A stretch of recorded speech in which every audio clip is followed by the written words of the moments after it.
कि ततो महाजनो मत्तो हेलया च प्रहस्यवे कथं प्रपच्छसि भो दंडिन मुद्रा ने तुम किमच्छसि। अब वैसे चला, नाव को समुद्र के किनारे रोका तो देखा दंडी स्वामी ने मन में विचार किया कि जो है, अच्छा दंडी स्वामी कौन है? भगवान श्री सत्यनारायण स्वामी। दंडी स्वामी का रूप धारण करके आए जो है भगवान श्री सत्यनारायण स्वामी। कहने लगे वैसे तुम्हारी नौका में क्या भरा हुआ है? तो उसने कहा बाबा अगर तुम्हारी लेने की कुछ इच्छा है तो पधारो यहाँ से, इसमें सिर्फ लता पात्रा भरा हुआ है। दंडी स्वामी मुस्कुराए और कहने लगे जाओ तुम्हारा वचन सत्य हो।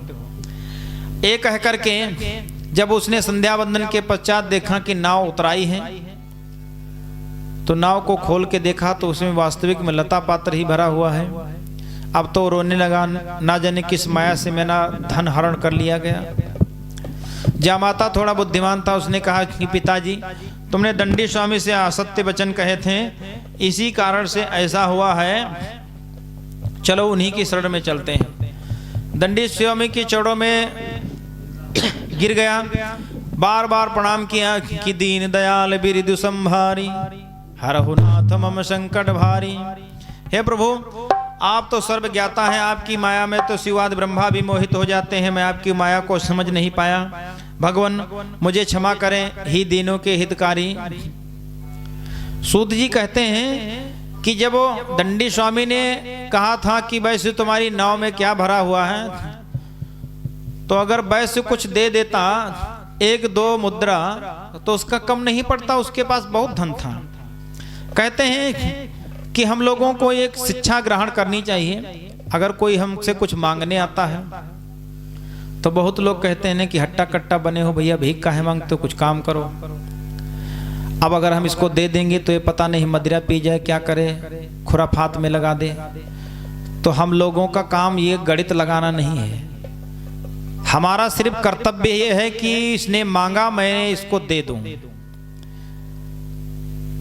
कबीरदास जी एक दोहा लिखते हैं,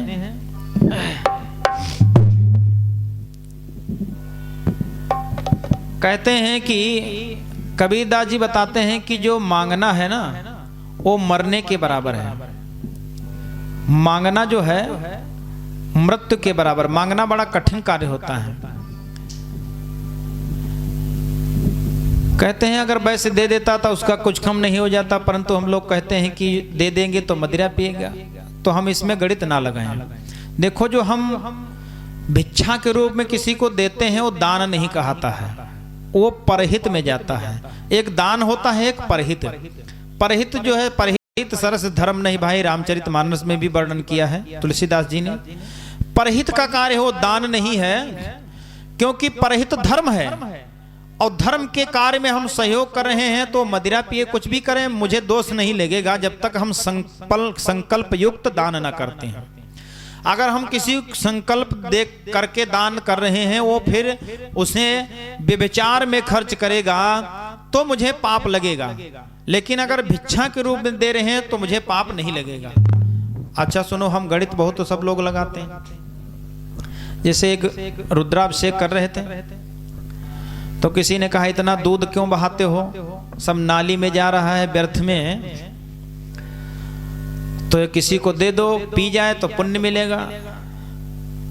अच्छा दूध हमने तो बनाया नहीं, भगवान ने बनाया, भगवान के चरणों में जा रहा है। अब ये व्यर्थ जा रहा है कि इन भोले बाबा को हम स्नान करा रहे हैं, सार्थक हो रहा है, ये तो भोले बाबा जाने, मेरा काम थोड़ो है। अगर वेद कहता है कि दूध का अभिषेक करें तो 3 घंटा अगर दूध की धार चलेगी तो क्या वेद झूठ है? ऐसा तो हो नहीं सकता कि वेद असत्य कह रहा है। यजुर्वेद का है, रुद्राभिषेक जो रुद्री पढ़ी जाती है ये यजुर्वेद का है, तो वेद झूठ तो नहीं कह सकता। अब हम उसमें अपना गणित लगाते हैं कि दूध फेंकेंगे तो भैया ये सब नाली में जाएगा, हम काहे को दूध फेंकें, किसी को दे दें। अच्छा यही प्रश्न जब आचार्य जी से किया तो आचार्य जी ने कहा कि ये बताओ, जैसे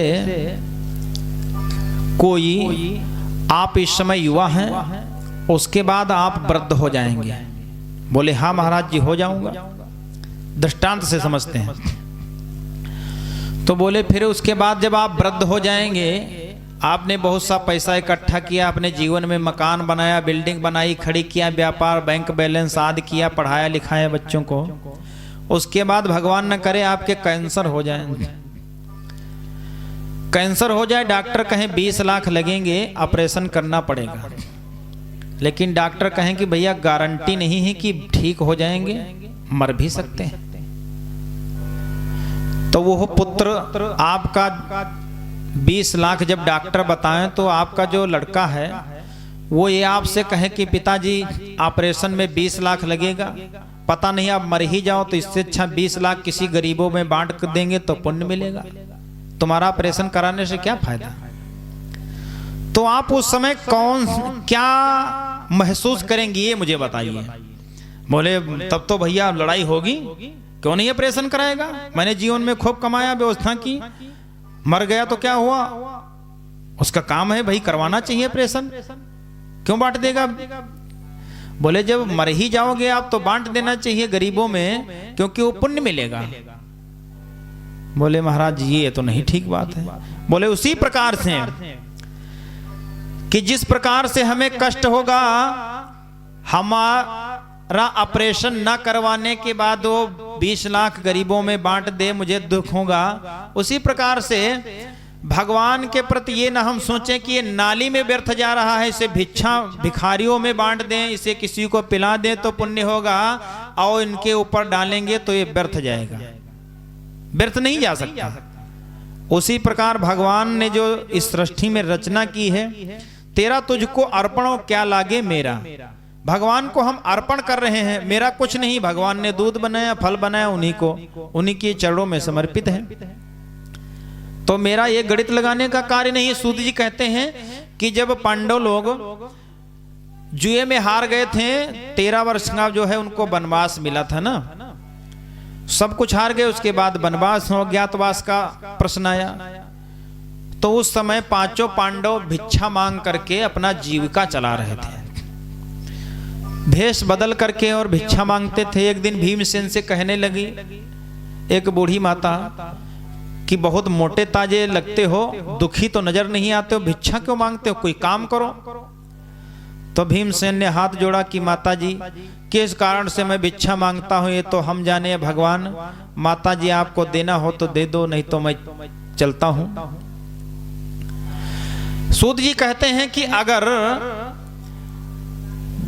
धर्मराज किसी के घर नौकरी करने जाते या भीमसेन, तो पहले बायोडाटा लिया जाता है ना कि भाई कहां से आए हो, नौकरी करोगे तो नाम पूछा जाएगा ना।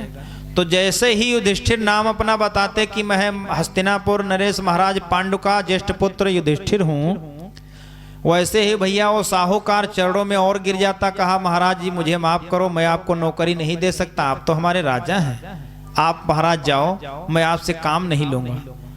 काम कोई जब देता नहीं, अन्न मिलता नहीं, तो क्या भूखों रहते हैं। इसलिए उन्होंने मार्ग चुना कि भिक्षा मांगूंगा, अपना राज किसी को नहीं बताऊंगा कि मैं क्या हूं, और मार्ग चुन लिया भिक्षा का कि भिक्षा मांग करके अपना जीवन व्यतीत करूंगा। तो हम एक गणित ना लगाएं कि हट्टा कट्टा बना है, काम करे इसे हम ना दें, लेकिन उस वैश्य ने गणित लगाया और नहीं दिया।